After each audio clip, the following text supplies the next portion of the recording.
Hey everybody, it's Nick and Keith again.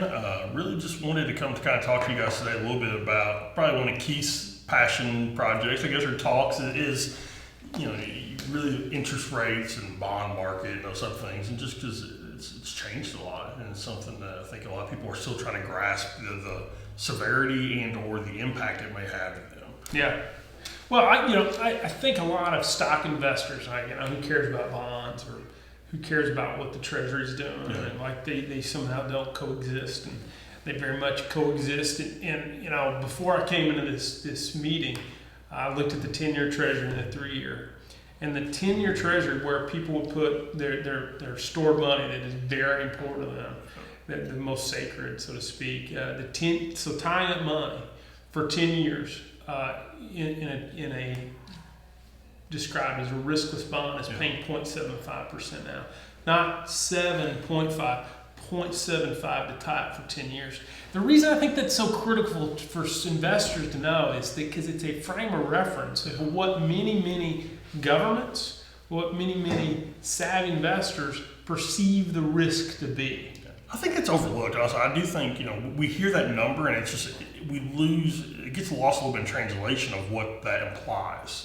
I think it implies is that a lot of institutional investors, a lot of governments perceive there to be a great deal of risk in the environment. Yeah. Now, what I think that suggests that should it alter your goals, should it alter your buckets? Probably not. But I do think when you have some of the calls that we've received now, it's like, let's go all in our grow bucket. Let's, pull out the cupboards. I think a frame of reference to know that many nations are willing to tie up money, many institutions for 0.75 for 10 years, suggests that, they're probably not as optimistic in the near term. Now, do I think we should counterbalance and not have opportunities in the gain sleeve? Of course not.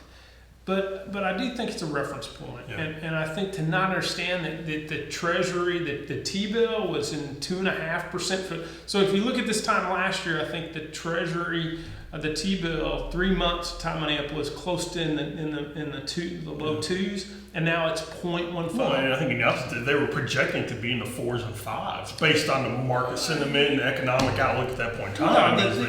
Here's the thing I love, that many people like to talk about projections. And furthermore, they like to ask us what we think. And I said, well, it's about our projections are about as valuable as everybody else's. And by that, I mean, quite frankly, they're not valuable at all. So the level of discomfort that many people like to have is we do like to pontificate, we in general, humanity, about what we think the future will hold. Well, it goes back to '08, Nick, we talked about this. We never got the note from anybody that said, oh, by the way, we're about to enter into a financial crisis.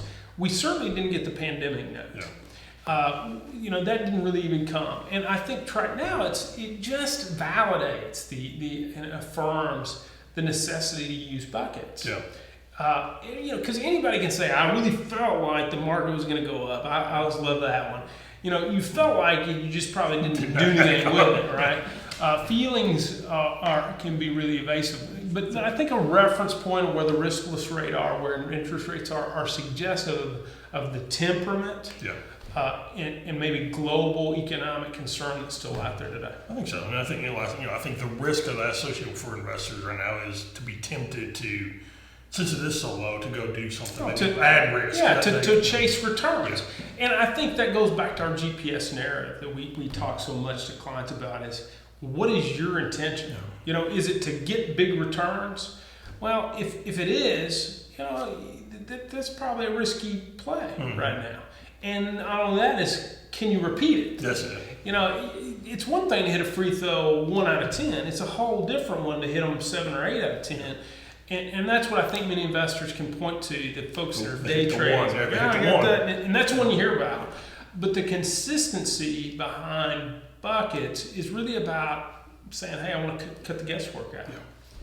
Well, I think it's a great insight. And so hopefully, we'll see what the story's untold and where it goes from here. And I know we want to talk in a future video about range bound investing. I think that's a real opportunity for folks that lean into the understanding that they can't predict or nobody else really You can. don't know where to go. Yeah.